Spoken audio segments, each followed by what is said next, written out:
Now, how was the solar system formed? There were a number of early theories regarding the formation of the solar system.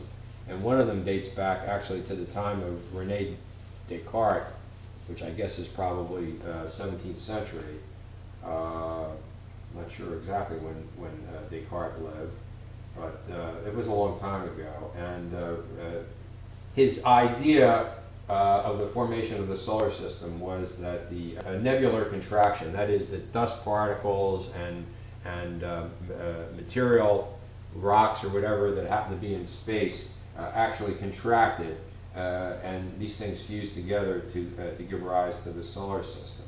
And his theory was picked up by Pierre Simon de Laplace. And Laplace actually said that he developed all of the math to analyze or to formulate this nebular contraction theory. And the math looks pretty good even by today's standards. There was only one problem with the idea of a nebular contraction of a cloud to form matter.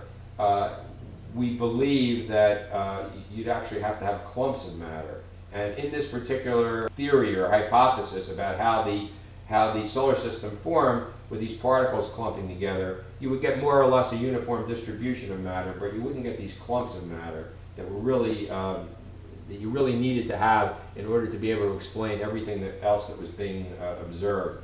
So later on, we had another theory that involves condensation of interstellar dust. The interstellar dust, these very, very fine particles, were not known at that time. And this particular theory allows, and this is the currently accepted thing, it actually allows matter to form and to coalesce into what we would call clumps. And it works. The reason that this works and the other theory, the nebular contraction theory, doesn't work is that by having dust in there, the dust actually initiates the cooling of the very, very hot clouds. So you have these hot clouds of matter, of dust, and if you actually had dust in them as opposed to these larger or these larger particles, it wouldn't cool as effectively. But by having dust in there, you also have what are known as nucleation sites. So just like when there's a rainstorm or thunderstorm, you have in order to get droplets, you have to have very small particles, maybe dust particles in the air, and the water molecules actually coalesce around these to form actual droplets that will fall out. So this coalescence, it's the same thing that actually happens with matter coalescing from a dust. That the particles of matter, the very, very tiny dust particles, actually act as nucleation sites from which the larger particles can actually grow. And then so we would call these things condensation nuclei. And once we got enough of these condensation nuclei together, then the material would actually start to accrete. That is, it would actually start to gravitationally come together and form larger particles. So in something like, maybe 100,000 years, you could have accreted enough matter that you could have gotten chunks of matter that were maybe 100 kilometers in size. So we're talking about something that's a fairly nice sized rock. That will be on the order of a few hundred kilometers, let's say. And then after about 1 million years, these things, these 100 or so kilometer rocks coalesced together, and they formed what are called planetesimals. And the planetesimals were kind of a primitive type of planet, like a protoplanet. And it took another maybe 100 million years or so. So this is after about maybe 10 to the 6 years, and this would be about 10 to the 8th years or so, that the planetesimals would actually have coalesced to the point that we had the primitive, or not the primitive, but the actual set solar system. That probably formed maybe 100 million years after creation actually took place. There was one other thing that I kind of glossed over that I didn't talk about, so I have to actually mention this as well. And I'm probably going to wind up skipping the chapter where this is covered in great detail. And again, it's not because I feel that this is unimportant. It's just that something had to give. But there's a lot of cosmic debris in the solar system as well. And we have a series of objects actually out beyond the orbit of Uranus. We've got planetoid Pluto is out there, but there are a number of other objects that are out there in this part of the solar system that's quite distant from the Earth, quite distant from the Sun. But you actually have an area. So if this is the Sun, and you've got all the other planets in here, you've got something like that, and then out with a much more eccentric orbit, you've got Pluto out here. And you've got a number of other objects. And this whole area out here, there's a fairly large area out here that's known as the Kuiper Belt, Kuiper. And where this used to be called a planet, now it's sometimes referred to as a planetoid or a Kuiper Belt object. One of the reasons that Pluto lost its status as a planet was that astronomers had to make a decision, and this just happened about last year, that either they were going to have to start adding an awful lot of new planets to our solar system, because there were a number of pretty big objects in the Kuiper Belt.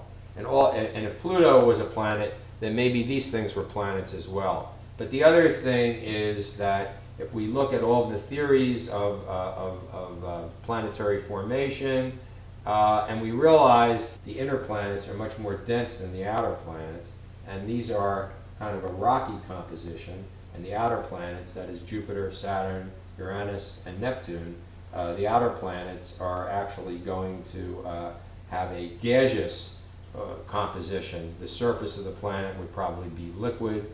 It's not going to be liquid water, it's going to be liquid, it's going to be some gas that's liquefied. And they may or may not have solid cores, rocky cores, but mostly, even if they do, it's probably going to be a relatively small core. Most of the planet is made out of either frozen or liquefied gases. So then all of a sudden you've got a rock again. You've got Pluto, which is basically a rock. So you've got all these rocks in here, and then you've got gases here, and then another rock. So there's something strange about this object, and it doesn't really seem to fit in with the other ones. So this is the Kuiper Belt objects.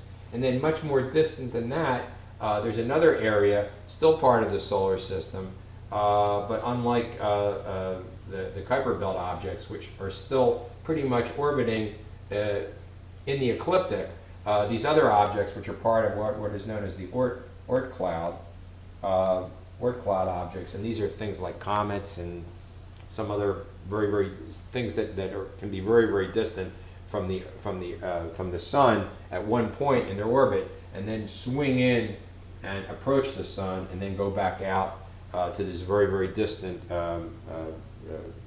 place in the solar system. These again are objects that are still considered to be part of the solar system. The other things that we have that I didn't talk about besides the comets, and by the way, the comets are mostly ice. A lot of this is probably water ice, that is ice that's made out of water. And also the comets are relatively small. The actual head of the comet might be between 1 and perhaps 10 kilometers in size. And there could, in some cases, there might be some rocky substance that's actually in here, but it's mostly water, ice. And it's believed that a lot of the water on the Earth, on the primitive Earth, actually came from collisions of comets into the surface of the Earth. So that could have actually delivered a lot of the water that we have on our planet. And there was water, undoubtedly, that was delivered to some of the other planets as well, but for reasons that we'll see soon, that water just boiled off. It's not around anymore. The other things that I wanted to mention are meteoroids and asteroids. And basically these are the same thing. So these are rocky objects. The distinction between a meteoroid and an asteroid is really one of size. So 100 meters in diameter, if an object is greater than 100 meters, if its diameter is greater than 100 meters, it's considered to be an asteroid. And if it's less than 100 meters, then it's a meteoroid. So it's not, it's just a question of size. So these are really basically the same kinds of objects. There's one other thing that I wanted to talk about, which actually goes to the idea of this condensation and nebular contraction theory, and that is that whenever you've got something that is spinning, that is rotating, if its size changes, what will happen is its rotation will change as well. This is due to something called the conservation of angular momentum. So there's a quantity in physics known as momentum. If something is moving in a straight line, its momentum is the product of its mass and its velocity. If something is moving around in a circle, something is orbiting something else, or maybe orbiting its own axis, then we have a slightly different way of expressing this. So momentum, which is sometimes abbreviated this way, P, is equal to mass times velocity. This is linear. This is what we call linear momentum. It's going in a line. And if something is orbiting, then we have to use something called angular momentum. So angular momentum, generally shown with the letter L, it's equal to the mass of the object, its velocity, its angular velocity, and R would be the distance. If something was rotating, let's say I have an object here and then something else is rotating around here, R would be the distance from there to the center of the object. If something is actually rotating on its own axis, then R would be just to the center of that object. So it's kind of like a radius here. Now what's interesting about this is that this is always, in any system, this will always be conserved. So if I have, what that means is, if my mass doesn't change and my radius changes, then something has to happen to my velocity. So if my mass is constant, so let's say I have my mass and I have an initial velocity, so we'll call this initial, and then I have an initial radius, and now I change the radius. I do that, let's say, if we're talking about a series of particles or whatever that are very, very slowly rotating in space, and let's say they're going around this way. And this is the central point, the center of mass of all these particles. And I could actually, I can find an R for any individual particle. That's all I can really do. But I can look at all those things as they move in closer. Then what that's telling me is that the individual particles, are going to have to rotate faster, because I've got M VA A1 R1 is going to be equal to M VA2 R2. So M will cancel out if M's not changing. So really what I'm saying is that my initial velocity times my initial radius value is going to be equal to my final velocity times my final radius. So if this gets smaller, then my final velocity, if this radius becomes smaller, and we'd be dividing to find the final velocity, we'd be dividing that by that. If these are both the same, then the initial velocity and the final velocity are equal to one another. But if this is smaller than this, then as a consequence, this grows, so V final has to grow as well. So what that means is that, let's say if I actually shrink my diameter or my radius by a factor of 100, I have to rotate 100 times faster in order for this equation to be true. In order for there to be a conservation of momentum, then I have to rotate faster. So this is going to be very, very important in astronomy when we look at this particular phenomenon. So we're going to see whether we're talking about the formation of planets or ultimately the formation of stars.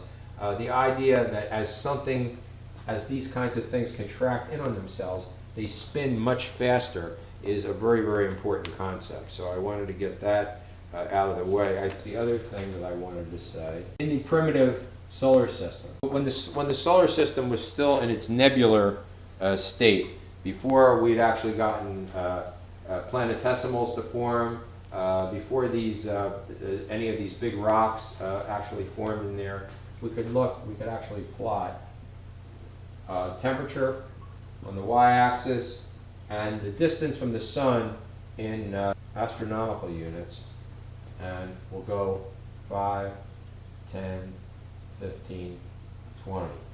Okay, so at 20 astronomical units, you'd be out around the orbit of Uranus, and at 10, so this is 20, this is 10, at 10 you'd be around where Saturn was going to form, and Jupiter is somewhere between 5 and 10. I don't know exactly where that is. Of course, down here, so Jupiter's over here. Down here is the Earth at 1. And we can look at a curve here where these are temperatures. This is 2000 Kelvin. 2000 Kelvins here, 1000 Kelvins here. And we have a curve that sort of looks something like this. And what this is showing is actually, if we look along this curve and look at where any particular planet actually happens to be, so we've got Jupiter over here, and Saturn is out here, and the Earth is all the way back over here. This was the location of the nebular particles that actually gave rise to these particular planets. And the reason that the composition is different between what we call the gas giants, the planets that are out here, and the Earth, we could actually see from here, because we'd actually have to look at the points at where particular things would happen. So somewhere about here on this scale, this is where water in the form of ice could actually exist. And we find out up here it was possible for silicates, which is, for instance, a lot of the things that we see on the Earth, a lot of the minerals are composed of silica, silicon dioxide, and things that are derived from silicon dioxide. These are silicates. Silicates would actually crystallize out at around this temperature. So you'd actually have things like the Earth and some of the inner planets, which could actually form, silicates would actually be able to deposit at this point. But out around Jupiter and Saturn, so we go out around Saturn, for instance, or in this area out here, this is where ammonia ice actually forms. And we find that ammonia, which is part of the atmosphere here, that's going to exist in the form of ice on these planets, Jupiter and Saturn. And out here you're going to have even other gases that are going to start to condense out. So this is a little diagram, which is you can find in your book. It's on page 151. And that really concludes what I have to say about this particular chapter.